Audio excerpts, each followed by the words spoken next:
15 август ба суқути давлати Афғонистон ва ғасби ҳокимият аз ҷониби Толибон як сол мегузарад.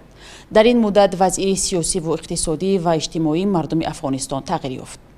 пас аз ба сари қудрат омадани Толибон, аксари сафоратхонаҳои кишвар аз сӯи сафирони қаблӣ раҳбарӣ мешаванд. ҳукумати Толибон то кунун аз сӯи ҳеҷ кишваре ба расмият шинохта нашудааст. имрӯз суҳбате дорем бо Муҳаммад Зоҳир Ахбар, сафири ҳукумати пешини Афғонистон дар Тоҷикистон. ҷаноби сафир, Толибон сафоратро намояндаи расмии худ намедонанд. оё боре бо онҳо дар тамос будед ва агар ҳа, бештар дар кадом масоил суҳбат доштед? ما نباید طالب ها را به عنوان یک حکومت خطاب کنیم. امروز شما میدانین و جهانیان هم میدانن که طالب ها یک گروه تروریستی، یک گروه افراطی در لیست سیاه ملل متحد هنوز هم جایگاهشان موجود است.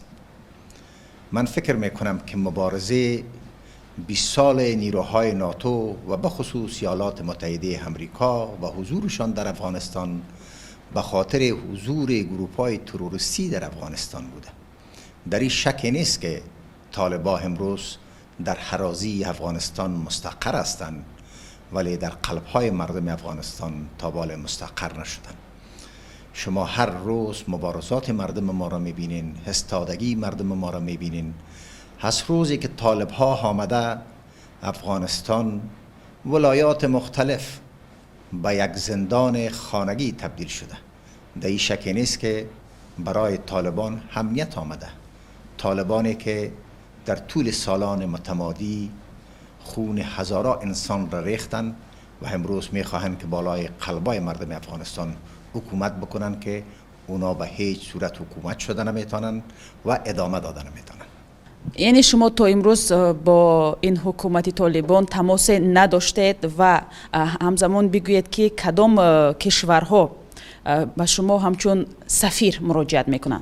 طالب ها را به عنوان حکومت باید حساب نکنن، چرا رسانه های دنیا به خصوص رسانه های معتبر تابع قوانین ملل متحد هستند.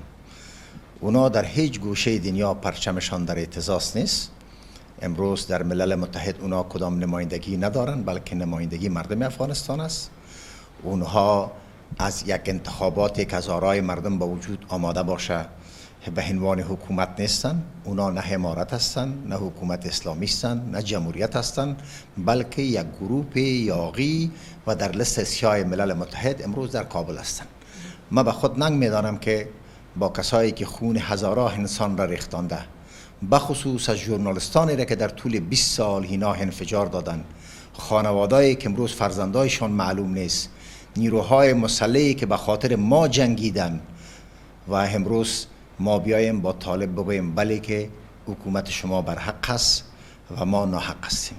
روابط ما در تاجیکستان به عنوان نماینده مردم افغانستان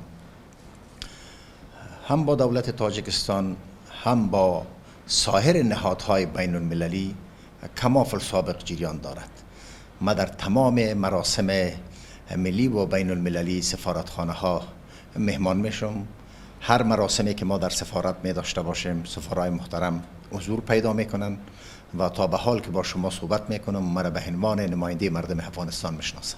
به نظر شما نقطه ضعف مقاومت کدام است؟ منتقدان نباید در یک گوشه که نشستن بسیار به سادگی انتقاد بکنن و چنین تصور بکنن که مقاومت ها و جنبش ها بسیار به سادگی میتونه که مایه بگیره. شما میفهمین که حضور 20 ساله ناتو در افغانستان و به خصوص مجاهدین افغانستان با آمدن جامعه بین المللی در افغانستان حاضر شدن که سلاح‌های خود را بگذارن و برن به طرف پروسه صلح. پروفسور شهید استاد برهان الدین ربانی در حالی که رئیس جمهور برحال و قانونی افغانستان بود به شکل مسالمت آمیز قدرت را سپرد مطابق به فیصله بن به جناب آقای کرزی. در طول 20 سال حضور ناتو در افغانستان و پرورش نیروهای امنیتی در افغانستان، جبهات ما، مجاهدین ما به فکر ازی بودند که در افغانستان صلح و ثبات آمده و بعد از این جنگ دیگه وجود نمی داشته باشه و جامعه بین المللی تضمین کرده و ما با ایالات متحده آمریکا و سایر کشورها قراردادهای داشتیم، بخصوص با ایالات متحده آمریکا، ولی متاسف هستم که اون قراردادها عملی نشد. طالب ها به یک بارگی تانستند که اکثریت ولایت‌های افغانستان را بدون جنگ تسخیر بکنند. یک معامله پنهانی که به حقب جبهات جنگ وجود داشت، اکثریت نیروهای ما را غافلگیر ساخت. در طول ایام حکومتداری جناب آقای کرزی و جناب آقای اشرف غنی، اینا تانستن که افسرا و جنرالای با تجربه را از نیروهای امنیتی افغانستان مرخص بسازند و در جایشان افراد دلخواه خود را در حالی که هیچ نوع تجربه نظامی نداشتند، اینا را آوردن جای به جای کردند. افغانستان بعد از بیرون شدن نیروهای ایالات متحده آمریکا که بسیار شتاب زده بیرون شدن، طالبان تانستند که 33 ولایت افغانستان را بدون جنگ و با جنگ فتح بکنند. بخصوص در ولایت هرات جناب امیر صاحب اسماعیل خان با هو ریش سفید خود تانست که در برابر طالب ها خوب بجنگه، ولی در یک توطئه و هم در خسارت طالب ها افتاد. در سایر ولایت های دیگه هم پیش از پیش توطئه ها براه انداخته شده بود که در حقیقی توطئه ها مسلما خود دکتر اشرف غنی حضور داشت. بالاخره کابل سقوط کرد. یگانه ولایتی که در برابر طالب ها تسلیم نشد ولایت همیشه سرسبز افغانستان پنجشیر بود. پنجشیر در طول 20 سال به یک دره توریستی تبدیل شده بود. مردم در اوجا می آمد محلمه کردن، در اونجا جنگ دیگه وجود نداشت، در اونجا سلاح دیگه وجود نداشت، در اونجا مردم با خوشی های خود می رفتن، در اونجا مسابقات فوتبال صورت می گرفت، مواضع جنگی دیگه وجود نداشت، همه مجاهدین سلاح خود را گذاشته بودن. ولی با تاسف که طالب ها با امریکایی ها در طول 2 سال مذاکره کردند، ولی حاضر نشدند که با هموطنان خود، با برادران خود اقلاً 1 هفته مذاکره بکنند. فرزند قهرمان ملی افغانستان احمد مسعود اعلان کرد که ما حاضر هستیم که صلح کنیم، گفتگو داشته باشیم. گفتگوی ما تنها به خاطر دره پنجشیر نیست. آن چیزی را که ما امروز عنوان میکنیم دفاع از یک قوم، از یک زبان، از یک مردم نیست. امروز خواهر پشتونم هم زجر طالب را میکشه، برادر تاجیکم هم، برادر ازبکم هم، برادر هزاره و پشه‌ای و حیماق بلوچم هم. بناهن طالب ها با مو یک تازی که آمده بودن سایر ولایات را فتح کرده بودن، گویا که هیچ ولایت فاتحش معلوم نیست. کدام ولایت کدام قماندان طالب فتح کرده و فاتحی که در ولایات خود را معرفی بکنه وجود نداره. در پنجشیر جنگ ها سر شد. شما اطلاع دارین که تیارات بیرون مرزی آمدن پنجشیر را بمباردمان کردن، ولی نتوانستند که مردم را پنجشیر را تسلیم بسازند. امروز نهایت خوشحال هستم که جبهات پنجشیر، جبهات اندراب، جبهات خوست فرنگ، جبهات بامیان، جبهات پروان، جبهات کاپیسا، بدخشان و سایر ولایات افغانستان در حال شکل گیری است. در طول 1 سال نباید منتقدین بگوید. چند روز قبل شما در جریان هستین که طیاره طالب ها سقوط داده شد و پیلوتایشان در خسارت مقاومتگرای افغانستان قرار گرفت. این جنگی که امروز در برابر طالب ها قرار داره کاملا یک جنگ متفاوت است. تا امروزی روز ما از جای کمکی به دست نآوردیم، بلکه با مو احساس و غرور و انگیزه مردم جنگ جریان داره و در برابر طالب ها این مقاومت ادامه پیدا میکنند. شما خواهد شاهد روزی باشین که در سراسر افغانستان قیام ها بر علیه نظام متعجر طالب ها صورت بگیره و ما شاهد آزادی افغانستان باشیم. جناب سفیر، گفته می شود که احمد مسعود، امرالله صالح و دیگر رهبران جبهه مقاومت ملی در تاجیکستان هستند. آیا این حرفها حقیقت دارد یا نه؟ ما با تعداد رهبرای زیادی در تماس هستم، با عام مردم افغانستان در تماس هستم، به خصوص با این دو برادر عزیز ما که روابط بسیار تنگاتنگ و نزدیک دارم. من دوامدار از طریق تلفن با ایشان صحبت میکنم. یک باری که با ملاقات آمده بودن جناب آقای احمد مسعود، ما با هم صحبت داشتیم. فعلا کدام آدرس مشخصی در تاجیکستان ندارن، ولی در تاجیکستان نیستن. اشرف غنی دیروز گفت که بر اساس قانون افغانستان او پرزیدنت است. این گفته های آقای غنی تا کدام اندازه با قانون همخوانی دارد؟ نباید رهبران سیاسی با کلمات یک بار دیگر مردم افغانستان را سر شعورشان تجارت بکنند.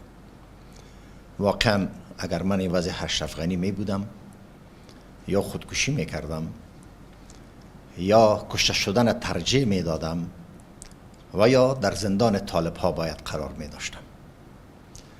اشرف غنی خود را به قوم با عزت پشتون نسبت نده.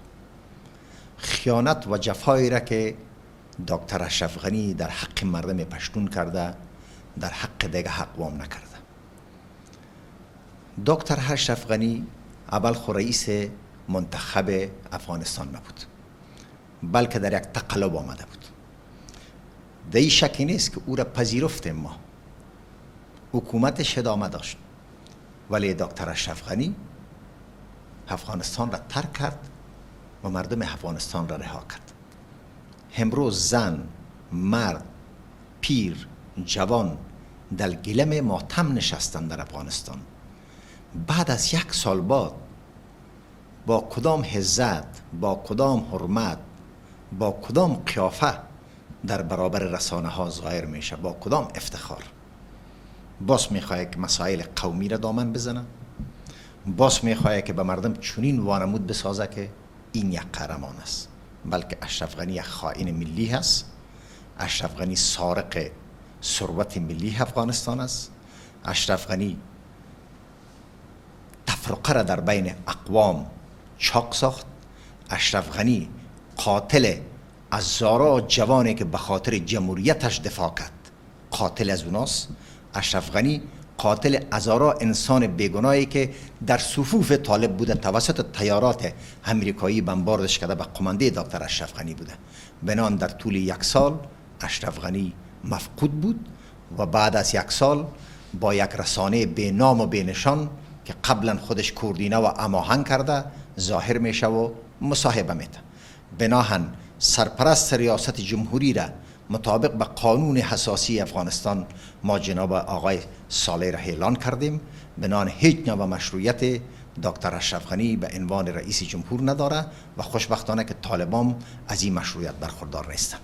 با دنبال همین ایده‌های اشرف غنی، او همچنین در این مصاحبهش گفته است که در سقوط دولت اسلامی افغانستان دست ندارد، دستش به فساد آلوده نیست و همچنین او را همچون رئیس جمهور از طرف مردم انتخاب کرده بودند. دو انتخاباتی که صورت گرفت دکتر اشرف غنی انتخابات باخته بود، ولی متاسف هستم که دوست بسیار عزیز ما، رفیق همسنگر ما دکتر عبدالله جرأت و توان گرفتن حق مردم ما را نداشت. ما برنده بودیم.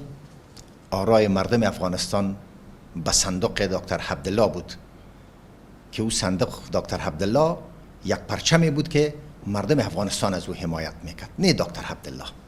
با تاسف که دکتر عبدالله برادر عزیز ما حق مردم افغانستان را گرفت نتانست. هر فشاری که سرش آمد بعداً سر به سازش داد. دکتر اشرف غنی که خود را در سقوط شریک نمیدانه، سرقماندان حالای قوای مسلحی بود. این جنرالان با تجربه را کی از وظیفه کنار گذاشت؟ اردوی افغانستان را کی تضعیف کرد؟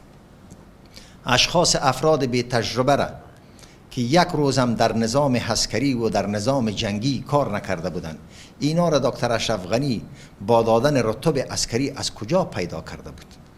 مشاور امنیت ملی دکتر اشرف غنی در طول 8 سال از کامپیوتر ساینس میایه، در سمت مشاور امنیت ملی یک کشور جنگ زده میشینه. آیا مقصر از این دکتر اشرف غنی هست؟ اگر امریکایی ها به اساس گفته دکتر اشرف غنی که پلان طویل مدت نداشتن به افغانستان، چرا با هموطنان خود این مسئله را شریک نساخت؟ اشرف غنی یک ماده قانون حساسی را در حیام زمامداریش برش احترام نکرد و تطبیق نکرد. تنها جز بیرق سه رنگ افغانستان که در قانون حساسی افغانستان تسجیل بود همین را رعایت کرد، دیگه هیچ چیزی را رعایت نکرد. تمام قوای قضایی افغانستان، محاکم افغانستان در اختیار دکتر اشرف غنی بود. هر حریف سیاسی خود را که پیدا میکرد به عناوین مختلف نامبد میساختش. دکتر اشرف غنی حتی در ورزش افغانستان که در او ایام من رئیس المپیک انتخابی مردم افغانستان بودم مداخله کرد، به 3 سال یک المپیک خیالی را ساخت، جوانا را در بین هم جنگ داد ولی موفق نشد. در یک المپیک خیالی که خودش خود دکتر میگیره، خودش میگه که من قوانین بین المللی را میدانم، ولی خودش به دل خود به عنوان یک دیکتاتور المپیک را ایجاد میکنه، $10 میلیون به او نهاد غیر قانونی میده.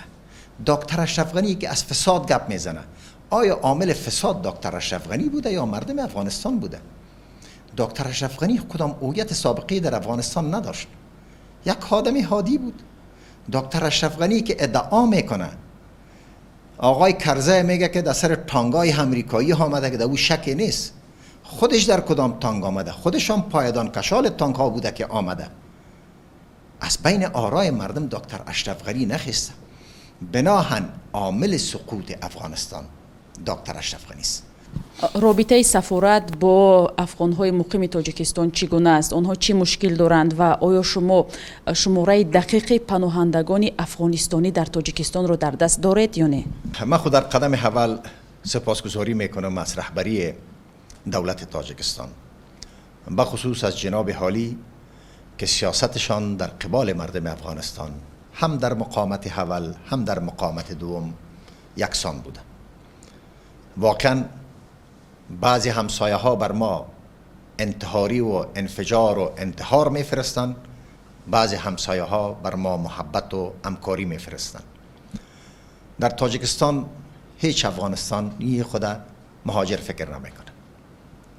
روابط ما نهایت صمیمی و دوستانه هست.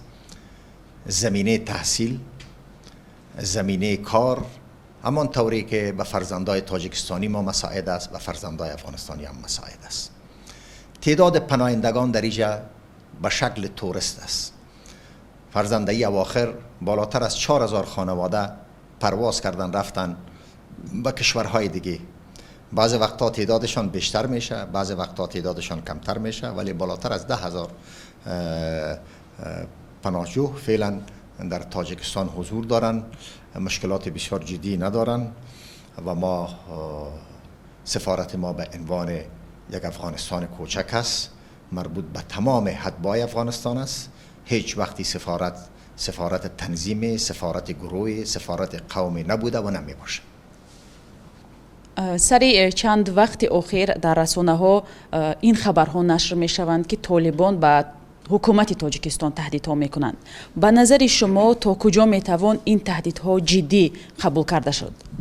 یگان بار بعضی انسان ها هیکل بزرگ خود را می بینه، احساس میکنه که بسیار قوی هستند و بعضی انسان ها در یگان جا آواز خود را میشنوند فکر میکنه که بسیار یک هنرمند خوب است. طالب ها اول یک گروه متفرق هستند. طالبا پابند هیچ نوع قانونی نیستند. نه قانون هلایی در اوجه حاکم است، نه قانون مدنی حاکم است. قانون رکونا میدانند فقط شلاق زدن، با مرمی بستن، زن نگذاشتن از خانه بیرون شدن، دروازه های مکاتب بسته کردن و همه این بدبختی ها را توجیه میکنن به نام اسلام. و دیم شکی نیست که طالبا خطر است به منطقه و به دنیا.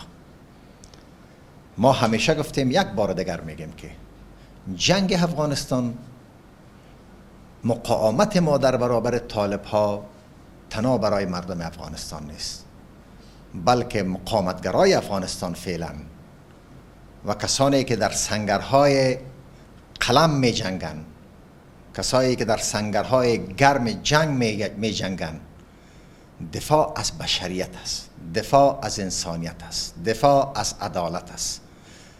بناهن طالب ها یک خطر هم به منطقه هستند، هم به دنیا.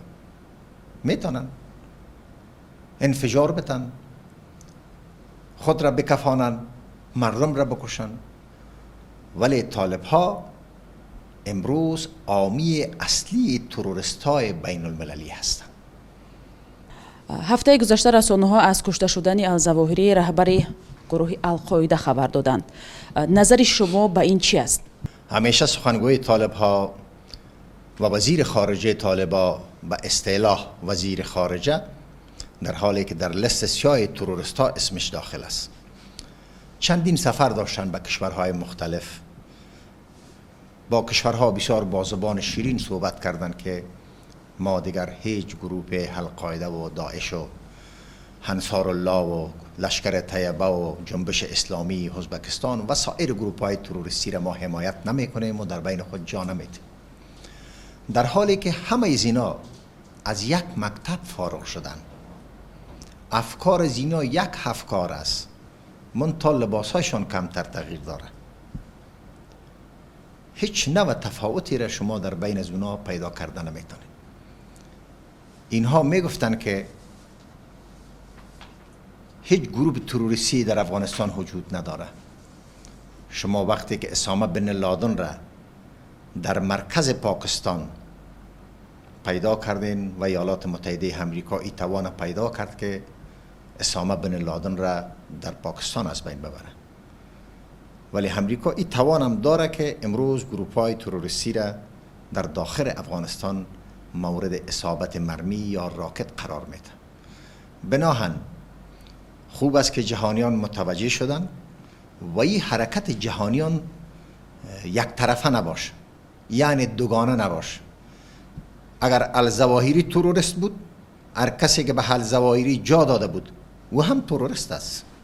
بناهن کسانی که در دست سیاه ملل متحد است باید این تعقیب شود. تشکر برای صحبت جناب سفیر. بیننده‌های عزیز، صحبت ما را با محمد ظاهر اغبر، سفیر مردم افغانستان در تاجیکستان شنیدید.